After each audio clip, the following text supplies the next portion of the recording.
Kendo Podcast episode 172. In this episode, I want to talk about fear of change. Kendo Podcast by Hiro Mafuji from Kendo-Guide.com. Thank you for listening. This podcast is about Japanese martial arts Kendo for Kendo lovers and supported by Kendo enthusiasts through Patreon.com. Thank you for your support, guys. Please visit Kendo-Guide.com for more Kendo information and how to support Kendo-Guide.com. Welcome to Kendo Podcast episode 173. Did I say 2 or 3? 3. This one is 3.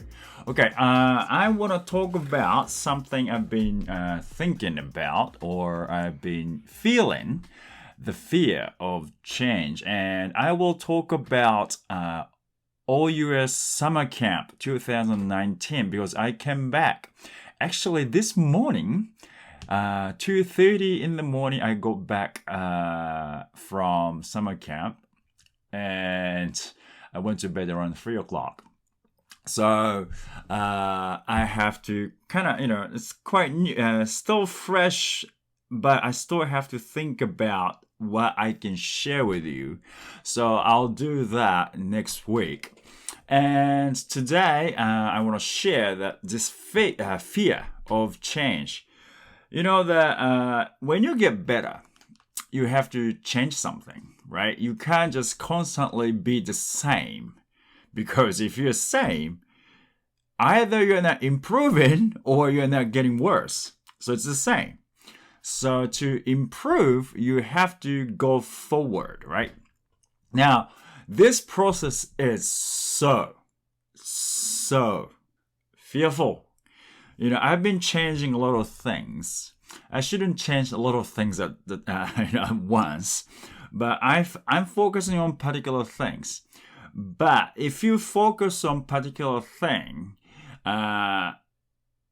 you always have to focus on that. Right? And as a result, you will get hit because your mind is set on one thing.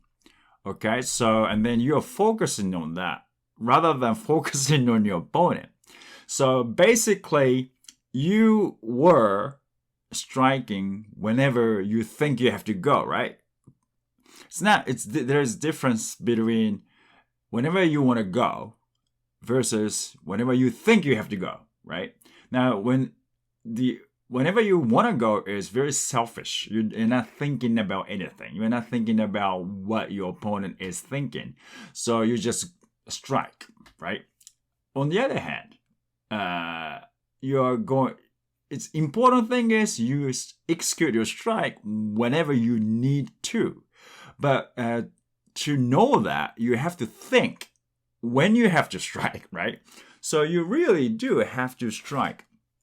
I hope this volume is not too big. It looks like, I don't know, I didn't change it.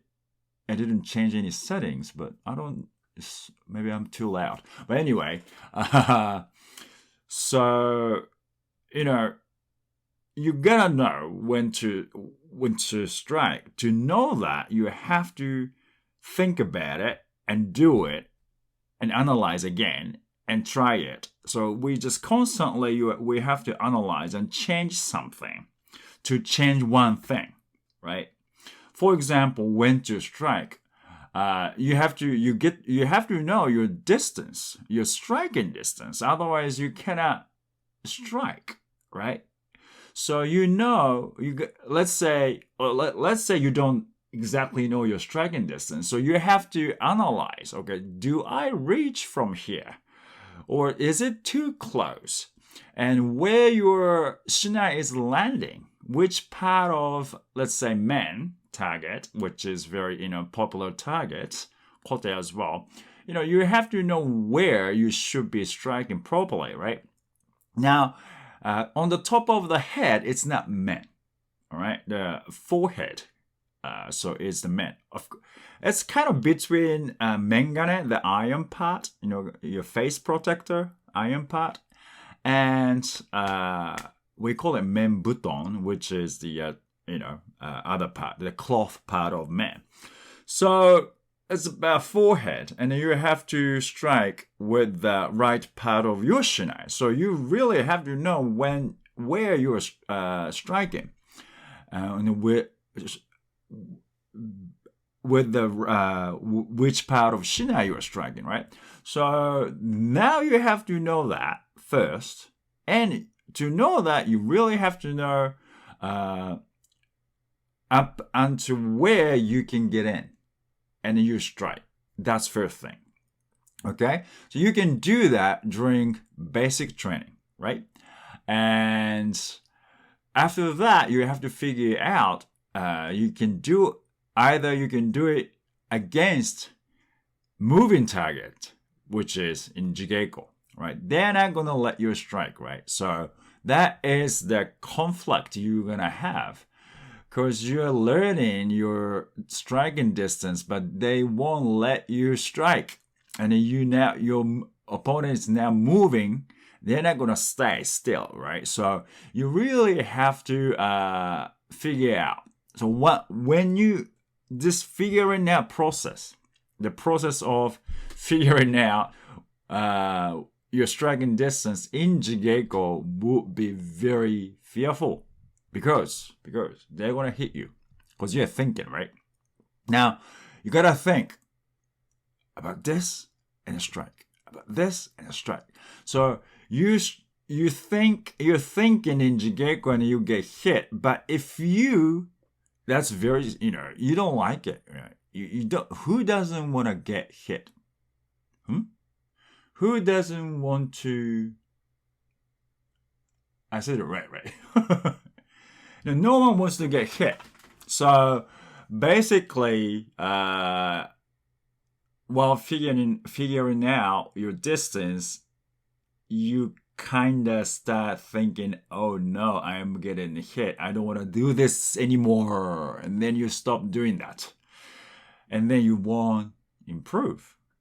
And you'll stay the same. So that is very, it's a breakthrough part. You have to break through that wall. I don't want to get hit, Maybe you don't think it's fear, but it's a fear. Change is a fear. You don't, because if you change something, you might get hit a lot, right? You don't want to change. But this is a process. I talked about this in the past podcasts too. But I am in that state. I'm changing something. I get hit a lot now. But it's necessary. I have to take it. I really have to take it. If I want to change something, if I want to learn something, I need this change. And this is very important for me to get hit. Because, by getting hit, that means it's not working. So you got to change something, right? So now what I'm figuring out, is it too late? Or is it, am I looking at my opponent too long?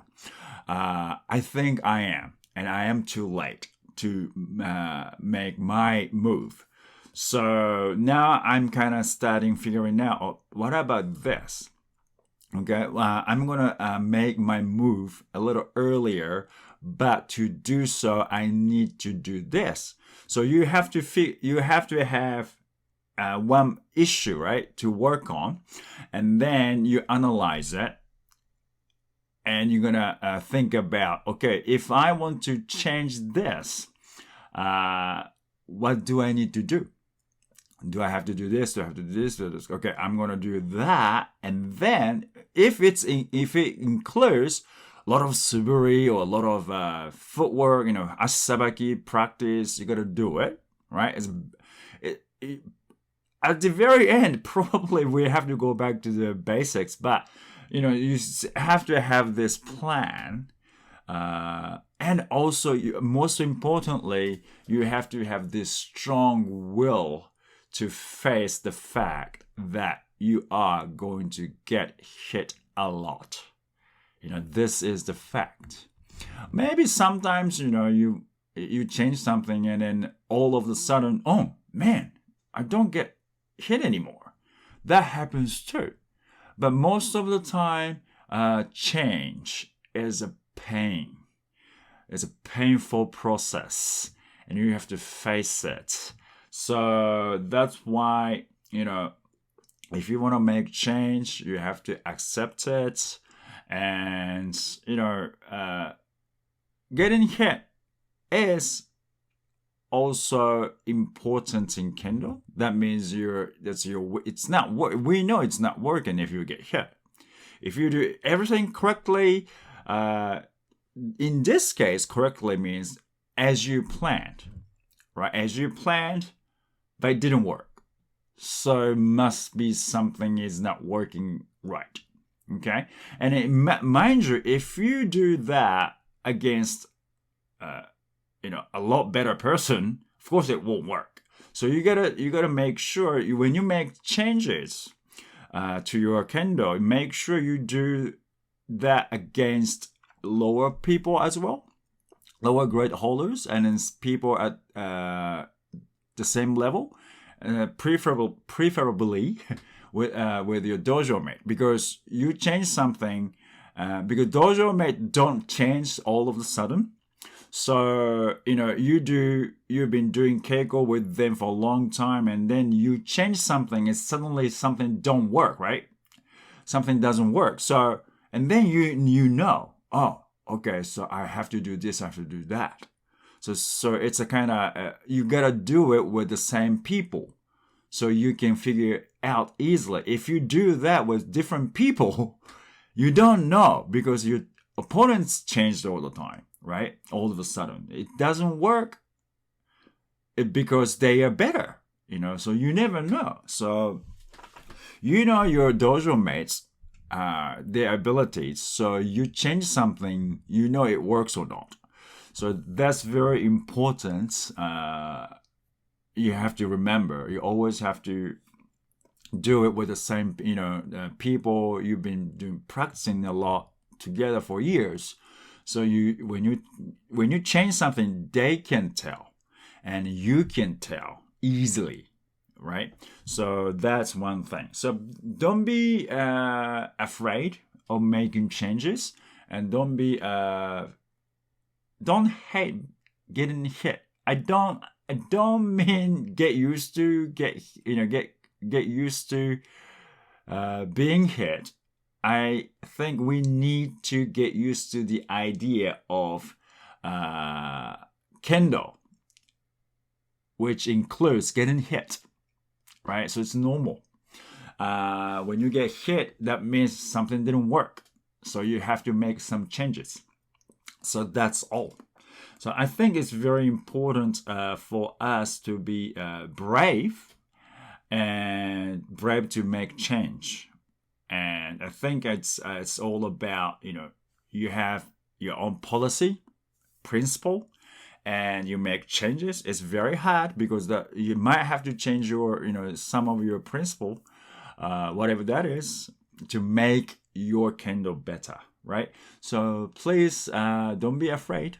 And I'm telling this to myself too. Don't be afraid. Fear is a part of Kendo and something we have to deal with all the time. All right? Thank you for listening, and I'll see you in the next podcast. I would like to send special thanks to patrons for their constant support through patreons.com/Kendo For Life.